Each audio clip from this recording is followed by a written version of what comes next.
All right, good morning, everybody, and welcome back to another AgroPlus webinar from the Friday series. So today we have Kent from HumaTerra here to present about H-Start and all the wonderful things that it can do to your farm. So, Kent, with that, you can take it away and start talking. Well, thanks, Lyle, and thanks for the opportunity to participate in your format of transferring information onto your customer base. Um, what I'd like to walk through today is just to give everyone an understanding of what H-Start is, what H-Start does, where it likely has the best fit on your farm, how to use the product, and how to fit it into your everyday farming operations. So I've got some slides that we'll use as a bit of a backdrop to help us roll through. But HStart itself is a biological soil amendment. We have we have worked extensively with different compost sources and learned how to build up the population of naturally occurring fungi and bacteria in those compost, and then put them together into a pelleted form that is very stable, is very storable, and is easy to apply with whatever farming equipment you're using right now, whether it's through the drill or through a broadcast applicator, and we'll talk more about that. But really, our end goal is to reintroduce the naturally occurring fungi and bacteria back into the soil in a stable, live, dormant form. And the advantage that we bring with the pellet is that it's complete. It's got a food source in it for the microbes to start growing and establish and recolonize the soil with beneficial microbes. And I will just add a note on the end here too that while we make H-Start for large scale commercial agriculture or small scale, we also do produce organic certified product. And it's been very well received and accepted by organic producers as a soil amendment and helps them to reinstate biological function in their organic system, regardless how they approach that. So I just wanted to make sure people were aware that there is fit as well and a certification with EcoCert that's recognized with most of the governing bodies out there. So what does HStart do? Well, it's adding bugs, good, natural, beneficial bugs back in the soil. Over time, we have changed the balance of fungi to bacteria in the soil, and that's affected a lot of functionality. It's affected a lot of things around soil texture, not texture as much as aggregation, shifts in organic matter over time, and just the way the soil behaves. Someone commented to me the other day, if we look underground, it's sort of like diving in the ocean. Every time we go in there, there's something different and new and interesting to look at. And it's kind of the same in the soil. When we start digging in different fields and different soils, there's always a different story of what's going on and what's happening in there. We're interested in really four things that we know HStart does consistently. One, produce strong, resilient plants. And that's some pretty big terms, but what we want to see is plants that are strong below ground, strong above ground, and supported that when we get the ebbs and flows of environment as they're growing, they can withstand that and they can bounce back and carry on their journey of producing seed or producing feed for producers. Improved nutrient availability. A lot of our soils are very conditioned to operate on high rates of synthetic nutrients, and they're building nutrients in.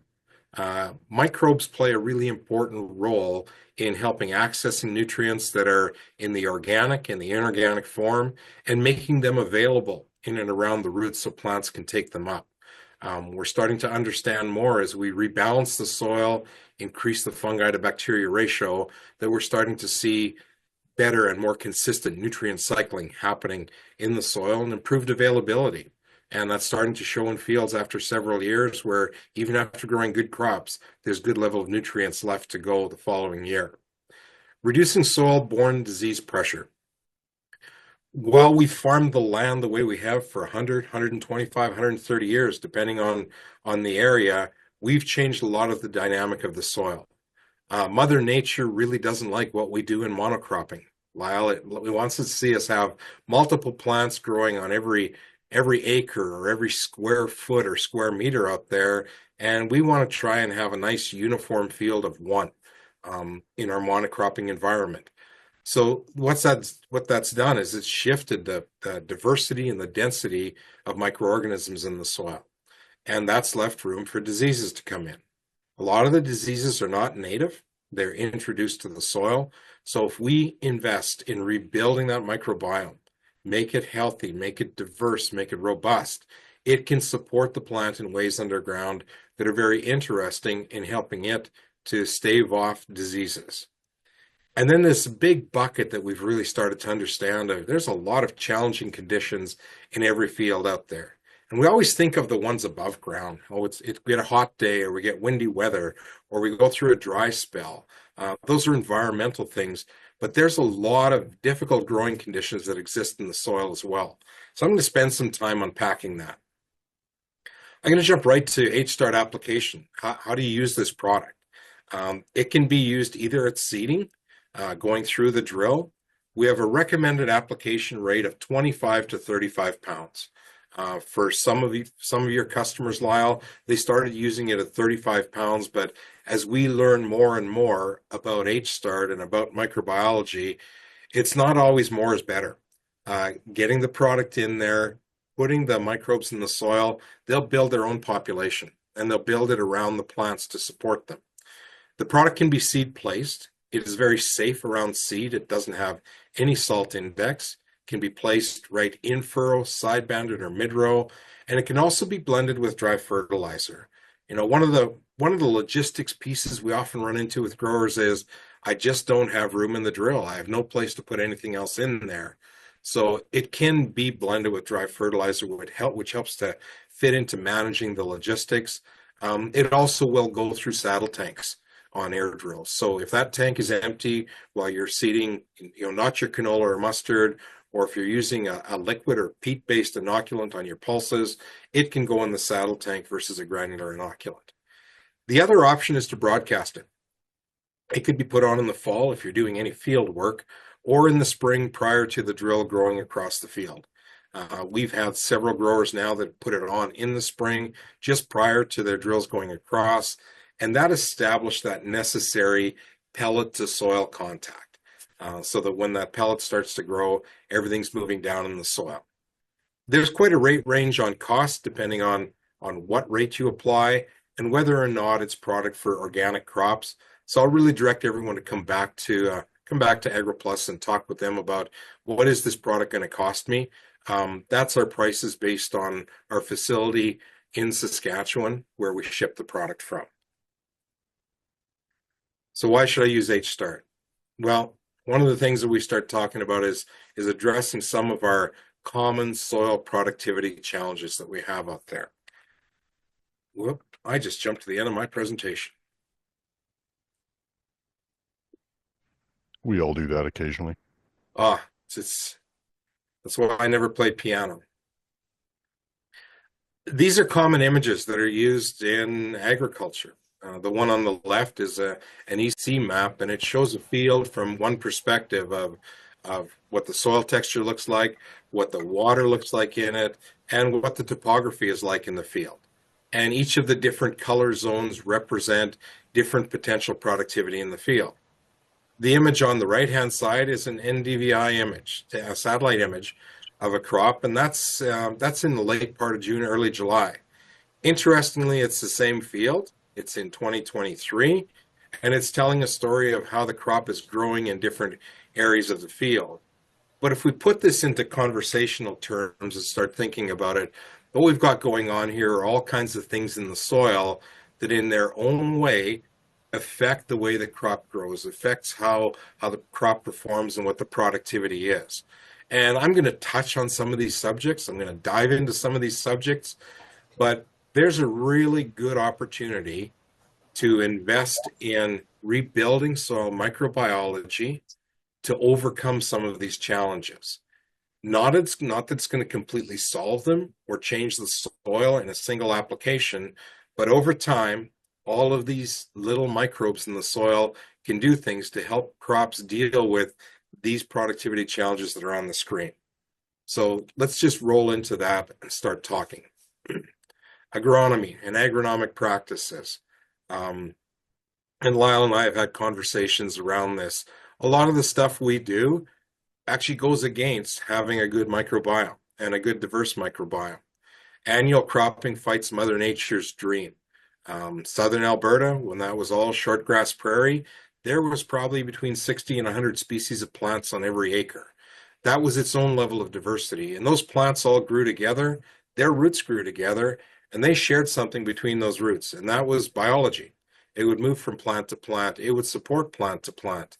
Um, Biology like that and biological interaction is probably at its highest level when we look at 2, 3, 400-year-old forests, where we have trees that are extending their fungi in the soil hundreds of meters away from where the roots are, and sharing the wealth with other trees there. But annual cropping does decrease microbial biomass. It grows up while the crop grows, and then after we terminate the crop or harvest it, population falls back down again. We select we actively select or passively select microbes that are going to grow best on whatever crop we sow. So if it's wheat this year and it's beans next year or canola, there's different microbes that like to grow on those crops. And we end up getting to the state of having, a few dominant strains of fungi and bacteria in the soil that for the most part do a pretty darn good job of allowing us to grow a crop the way that we farm it. I'm going to talk about tillage lots today. Tillage is the evil necessity. I don't know any other way we can seed a crop. Granted, I've seen it blown on with an airplane with highly variable results. In most cases, it didn't turn out. But we do need to till land. We need to prepare a seed bed. We need to put seed in the right place. We need to establish soil to seed contact, and we need to put our groceries in, our nutrients into the soil. So that happens through tillage and through our seeding operations. Synthetic inputs are a very efficient way to protect the crop and to feed the crop. But they also have the ability to make the crop a little bit lazy. It may not want to work very hard if it can sit there and just drink readily available nutrients. And what we'd like to do is encourage that crop to go a little further. And biology can help that crop stretch itself below ground so it can access more than the nutrients you're just putting on, get into those stored nutrients, and hopefully get to some water in places that it wouldn't normally get to.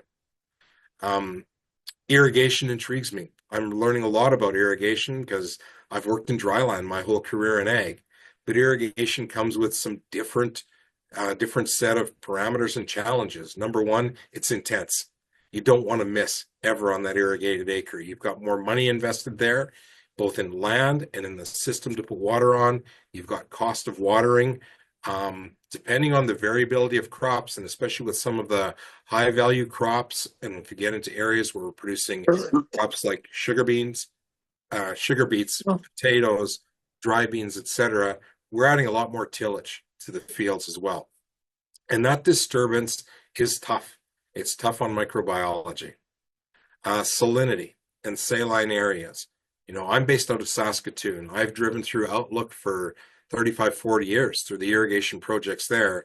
There's some pretty prominent high saline areas along some of the canals and on some of the fields and in some of the fields.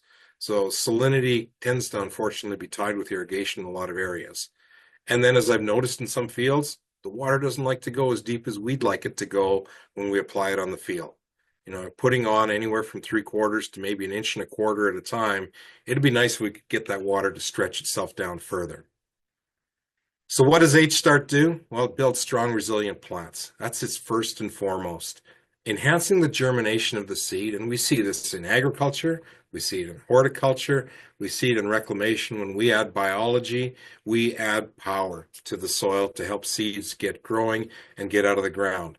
That could be as simple as just giving it the required hormones it needs to push itself a little harder. It could be helping to access more phosphate and potassium, those key nutrients we need to get the crop out of the ground. But we really do get focused on building a good foundation under that crop.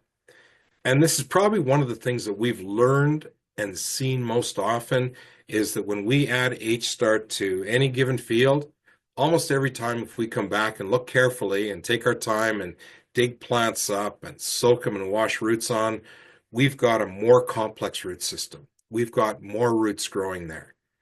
And now, unless you're a carrot grower or a beet grower or somebody who sells roots for a living, That doesn't seem to matter, but yet it does matter because it's one of the factors that we do to help build the soil and build the capability of the soil in building that. So those microbes are playing that role. They're helping that soil to become better. Improving nutrient availability. And I'm going to take a couple perspectives here.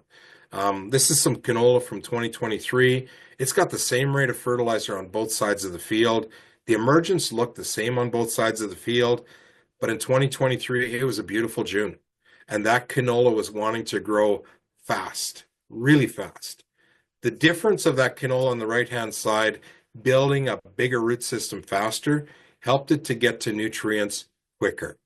And when that time came on where the days were gorgeous, 20 to 25 above, and the nights were much the same, 15 to 20, and that canola said, let's play giddy up go, it could get to more nutrients faster and grow quicker.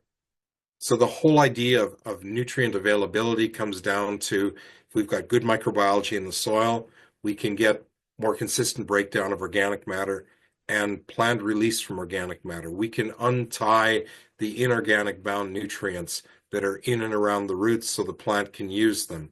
And another example I want to talk about, Lyle, is just what we've learned about nodulation. You know, when we use H-start on pulse crops, and it doesn't seem to matter if it's lentils or peas or beans in horticulture. We've seen it in many gardens. We get A, more nodulation on the root, B, a cleaner root system, and then C, nodules that just stay active longer. You know, if you look at the left versus the right, we've got gray nodules on the left, lots of them, but they've shut down. The ones on the right are all still nice and pink from the outside. That indication of hemoglobin in there means there's nutrients being fixed and fed to the peas in this field situation. So think nutrients from a broad scale. What we can get out of the soil, we need to break down organic material in the soil, the roots, the leaves, the trash and chaff that goes back in. They're full of nutrients. As we break those down, they can become available for the crop, and it's having good beneficial microbes right around those roots to help feed it. We talk about reducing soil-borne disease pressure, and I commented earlier that pathogens aren't native, they're introduced. An observation that we're seeing in fields very consistently is when we build A, stronger, more resilient root system, B, fill those roots up with good beneficial microbes, it's making it harder for pathogens to get in. It's not that there's no disease, but there's less visual disease.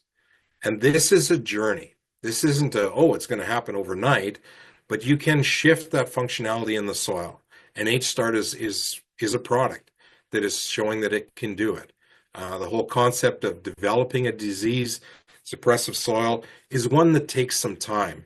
And we see it in two ways. You know, we look at the peas and look at the lentils, we can see it on the roots. But as we look at this winter wheat crop and start examining from the bottom up, which is where most of our diseases come from, is the bottom up, we can see more leaf being held on the H-start treated plants on the right-hand side. So this is a journey, but this is an exciting space to look at. Can I grow healthier crops? Healthier crops are going to give us more bushels, and they're going to contribute more back into the soil. You know, I'm going to talk a lot more about roots in a couple minutes, but this all ties together. There's no one thing that we're talking about that H-Start does that stands alone. So mitigating difficult growing conditions. Soil microbes have the ability to improve environmental stress tolerance of our crops, whether it's heat or coolness, drought or too much water, compaction, salinity, variability in pH. It's not as easy as it looks from the road to make a field evenly productive because there's challenges there. Good, diverse microbiology can support crops through these challenging growing conditions, and I'm going to hold back from using some of the most elaborate $10 and $15 words out there, but there's things that those little microbes can do to identify what the crop is saying that it's getting for stress and provide things that the crop won't be affected as much. So let's unpack a few of them. Salinity. Simple thing is, too much water brings salt to the surface. If that water isn't consumed and the salts don't go back down, then we're going to get salts precipitating out. And that raises the electrical conductivity, or the EC, of the soil. As the salts get to higher in concentrations, they become greedy competitors to our plants. They get in around the roots. They have a better ability to hold on to water and hold on to nutrients. And when salts get to a really high level, they also have the ability to steal from the plants. For years I've heard the term, I really need to watch about too much fertilizer with the seed and fertilizer burn. Well, that's usually a salt effect coming from the fertilizer, and it's not a burn, it's a dehydration. Salt will draw moisture out of those precious tender roots and that young plant. What we see happening when we add H-Start in is we're adding fungi and bacteria to soil that has very low populations of fungi and very limited diversity of bacteria. So it's a prime place in the soil, and we don't just need to think about the areas of the field that are white. If we take a look at this image of this field, this is from southeast of Regina, and this is the same field on both sides of the image, shot from a drone, seeded the same time, managed the same way. The only difference is the canola on the right-hand side had H-Start put down at seeding. When we start looking in here and talking about this whole concept of what is salinity, what comes to a lot of people's minds is these areas, these pronounced white areas. And Lyle, you might have some customers call that alkali holes or something else, but that's just really high levels of salt, generally, that have come to the surface. In around this, though, is less visible salinity, and then almost invisible salinity, where the crop looks okay. And if we didn't have a side-by-side here on this field and hadn't gone in there and understood, well, these areas have an EC in the 7 to 9 range, but in around here in this bathtub ring, it's in the 3 to 6 range. And 3 to 6 can tend to be not as visible. By adding biology in year 1, the plants are being supported better. Salt is less impacting the growth of the plant. The dig and look thing is there's more roots on this canola. There's more branching on these canola roots. There's more fine hairs on these canola roots. They're getting better access to water and nutrients. So this is part of a journey. Can we take this land and get it to be more productive in time? Yes, we can. Will it be as good as the best part of the field? Maybe after a long time. But the big thing is, can these white spots get smaller? And can these areas around the white spots become more productive? Water infiltration. Being a prairie guy, living in Saskatchewan my whole life, working Alberta, Saskatchewan, Manitoba, the biggest common conversation you have with anyone is weather. And weather is usually related to, is it going to rain? When's it going to rain? How much did you get? And did you get too much? But we have lots of challenges when it comes to water. The fields themselves have inherent attributes such as topography. Even a field that looks level isn't level. It's got some slope. It's got some pitch. Some of you have spent some pretty considerably good money to understand how to make water move within the fields. What are the roots? What are the shifts? We have variability of texture and organic matter. That affects how water moves in the field and how it's stored. Things that we do every year affect what happens with water. Our crop rotation. After some crops, water moves in better. Growing some crops use a lot more water. Annual cropping is another thing because in a lot of cases, we don't leave a lot of cover on fields. Lyle was talking being in central Saskatchewan last week, or maybe it was this week you were there, wasn't it, Lyle? You probably drove by a lot of lentil stubble fields. And there's not a lot of trap on a lentil stubble field when it comes to preserving moisture for the next year. Most of it And was under pH, snow, so it looked pretty decent. yeah, it'll be black quick though. pH is something that changes year to year and throughout the growing season based on the amount of moisture that's coming, based on how it comes. Contributors to compaction though, when we look at this, tillage is number one. When we work fields, our mindset is we're fluffing it up, we're loosening it up, but at the same time, the bottom of whatever you're running, whether it's the opener on your drill, bottom of a shovel, bottom of a disc. Um, you go back in time to fields that were plowed decades ago. There is still a plowed share hard pan somewhere down there.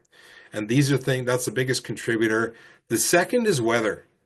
And I was listening to a podcast the other day, and the presenter on the podcast or part of the conversation was there's times when it's really raining hard and you don't want to be out there, that you've got water pounding on your fields at up to 30 miles an hour that it's hitting the ground. So I'm trying to think about what would 30 miles an hour feel like. That's a pretty good speeded punch coming into your arm. Well, that's what's hitting on the soil. So those bigger weather events, when we start getting an inch or two of rain in a tight time frame, those are big compacting events. And things that we can do around arming the soil, making sure there's crop residue there to buffer it, they all help with that. A lot of people think it's traffic. It's where I drive in the field and increasing side of equipment. And don't get me wrong, those are contributors. But at a larger level, these are the two that do most of the compaction. We add to it with traffic. So especially if we think of feed fields where we are driving silage harvesters and lots of trucks, driving across the field more at harvest with large grain carts or with semis now, yeah, we're adding to compaction. And then back behind that, we can talk about crop rotations as well. But I want to share what we've learned about compaction and using H-start. So this all comes back again to boosting microbial diversity and density, raising the population of active fungi in the soil, but driving more aggressive root growth. There is nothing as efficient that you can do as growing more roots on your plants. They will fraction the soil, they'll make tunnels in the soil, they'll make little crevices, and that's opening the soil up. That's aerating it. Add good biology on top of that, you're doing even more. And then that's going to solve one of the problems we get in compacted soil is poor nutrient availability. So sometimes we try and overcome poor productivity by putting more there, more nutrients there, but those nutrients aren't behaving well. They're not cycling well. The field, the image on the right is a first year application of H-start on some compacted ground near Foam Lake, Saskatchewan. End of July, I was out there, I dug in those fields. I could push that shovel down quite easy on the treated side to about 6 or 7 inches. On the untreated side, I was pretty much stopped out at 4 inches. And as Lyle knows, I'm not a tiny guy. So if I can't push that soil down, it's got some compaction challenges behind it. But compaction on a bigger level is tied right into water infiltration. And we've had some great learnings at HumaTerra on a demonstration field where we've incorporated some technology to understand this question. If we build soil microbiology, if we grow bigger root systems year upon year, will it affect water infiltration? And I have to admit, I love looking at these pictures. Either pictures of this or really nice fish that I've caught are kind of the two things I like to look at. But those roots are telling a big story of what's going on below ground. But if we add some technology to this, and we have been working now with Crop Intelligence and their soil moisture probe system to understand two things. Number one, water movement when it shows up. When the rain comes, where does it go? Number two, understanding if good microbiology in the soil can create an efficiency factor with those plants. So this is a bit of a mysterious eye chart, but I'm going to point out about 3 things on here. So first is the blue line. That's the bucket is full. That's called field capacity, when the field can't take in, or the soil can't take any more water in without it pooling, ponding, and pushing the air out. The bottom line here is the red one. That's called permanent wilting point. That's when the soil doesn't want to share anymore. It's not going to give water up to the plants. It's going to hold on to it. 2023 was the 3rd year of treatment on a demonstration field near Birch Hills, Saskatchewan, where HumaTerra is located. I'm going to isolate 2 of the quadrants of that field. The northwest quadrant, which is kind of deemed the best quadrant on the field. It's got the least low productivity areas, the least true low spots. We are fortunate. It's got a very even texture on the field. But we didn't have a lot of rain to get going in the spring. Our first significant rain was on July the 18th, and it was 6.5 tenths of an inch. That's not a whole lot of rain. But what this probe showed us was when that rain showed up on the untreated side, the water went down to this green line, which is the 10 centimeter or the 4-inch mark. When it rained again the next week, it was a little bit bigger rain. It rehydrated the soil again to the green line, the 10 centimeter, and a little bit got down to the 20 centimeter, which is the 8-inch mark. Where we've applied H-Start 3 times on this field, and this is the higher ground, this is the little bit drier ground, lower organic matter ground, but what we've seen happening is two things on this side of the field. When that same amount of rain showed up, it rehydrated to 4 inches, 8 inches, and 12 inches, or 10, 20, and 30 centimeters. And every time the rain showed up, it kept filling the cup up to a deeper depth in the soil. So I look at this from a standpoint of who do I want to give water up to when it shows up? If it only goes down to that 10 centimeter level, the crop's going to get a chance to use about a half of it. But the other half is likely going to evaporate before the crop can use it. But if that water moves down to 20 centimeters or 8 inches or 12 inches deep, and that crop is rooted down that depth, then you're sitting in the money. It can access water from deeper. It can access it more efficiently. It's going to take less energy for it to continue growing and doing what it's doing. If we stack on top of this the next level of measure, and that is how much actual water did the crop use in each of these different areas of the field. So we had 4 probes in the field, and they told us the story that northwest quadrant that we just showed you, never treated, the canola used 11.9 inches. The southeast quadrant, 11.06.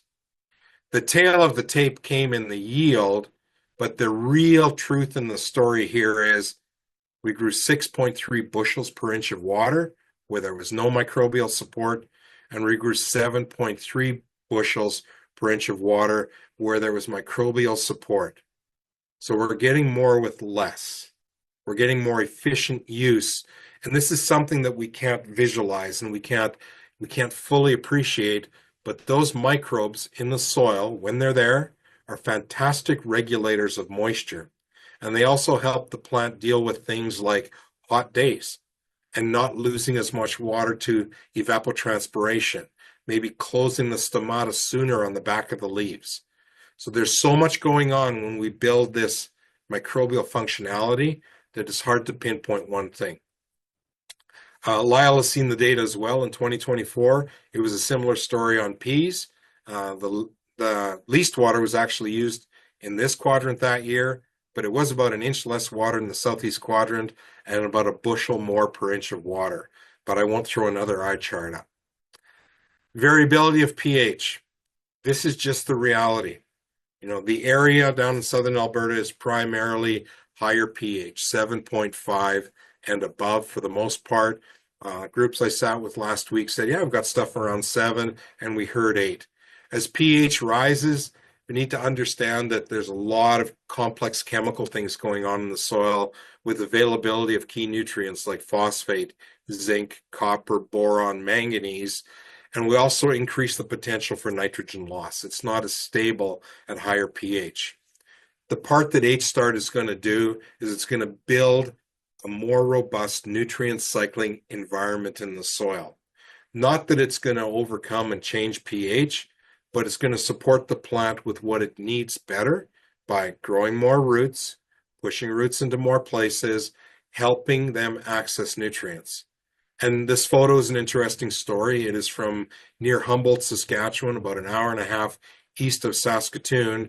And it's a grower who was working with our territory manager in Tisdale saying, I want to try this. I've got bad salinity in a field. So we split this field and put canola on it last year. Left side of the photo didn't get H-Start, right side did. We went out last fall because we're really curious to know range of response against EC, against salinity. Well, we checked this field and there's no salinity. The EC was very low. But we looked at it through a different lens and it came back that this area of the field has a pH of 9. And that's getting way up there. That's starting to get tough land to farm and make productive. And what looked like salt on the surface turns out to be sodium. And as somebody told me yesterday, this is the lick and check test. If I have to, I'll just touch that, grab some soil, lick it. If it's salty, it's salinity. If I lick it and it's not salty, then it's probably sodium. There's more complicated and elaborate and expensive ways of doing that, but sometimes we need to look deeper when we see challenges in the field. And we've got the same stories off of low pH. But for the area that you guys are farming in, it's that when pH starts to go up, how do we get to the phosphate? How do we get to the zinc, boron, manganese? How do we put good, efficient things in the soil, like microbes, to deal with magnesium tie-up and calcium tie-up of key nutrients? So building and breaking down, building and cycling organic matter. The soil is your resource. It's a fantastic asset, and organic matter is a great place in the soil that stores a lot of nutrients. It's also a great contributor to storing moisture in the soil. It all plays a role.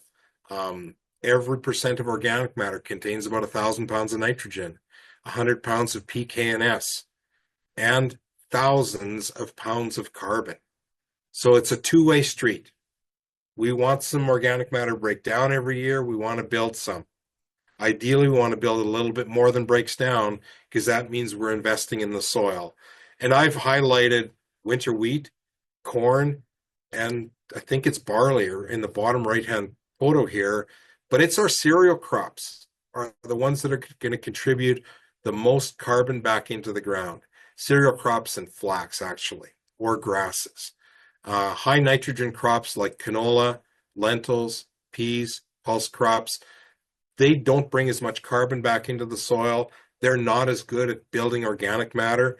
They do break down quickly and release nutrients, but we really need to focus on our cereal crops of building that better sponge and building better capability. And I just did want to add the whole topic of manure. Many of you have access to manure sources, whether it's liquid pit manure or it's dry manure from poultry operations or beef operations. Manure, it brings a whole new dynamic to the soil because A, you can put high rates of organic material on there. B, there's lots of nutrients there. C, it comes with the challenge of nutrient availability. It's one thing to put it out there, it's another thing to get it in. Because a lot of what I call hot manure or fresh manure contains some microorganisms that really don't benefit the soil. And it's going to take that soil a while to build itself back up to be productive again. We've had some interesting results of putting H-Start on manured land, and I'd encourage you to look at that as a starting point for H-Start to rebuild a good functioning microbiome. So let's wrap it up. The image on the left talks about all the things that goes on below the soil, things we don't think about.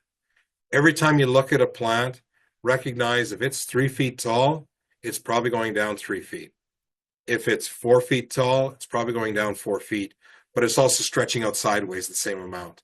There's a lot happening below ground. Pound for pound, plants are built to produce the same amount of biomass below ground as above ground. We want them to produce seed or we want them to produce feed. So in that whole game, when we increase diversity and density, we build a more robust plant below ground and above ground. H-Start is a very cost-effective way to do this. I've had more than one grower who's had their lens on regenerative ag and building microbiome saying, this is the fast and easy button. What's going to take me 5 or 7 years of changing the way I farm, I can get there starting in year 1 and build in year 2 and build in year 3. And now we're starting to see that with some growers as they're soil testing their fields in 3rd year saying, hey, I grew a pretty good crop, but my available nutrient levels are coming up. The soil is working better and it's working different. A great place to start if you're looking at H-Start the first time is pick some of those underperforming acres we talked about. Salinity, compaction, or water infiltration. Pick pulse crops. We've got a lot of root rot complex everywhere in Western Canada that impacts lentils, peas, dry beans, etc. Start building yourself towards a disease suppressive soil.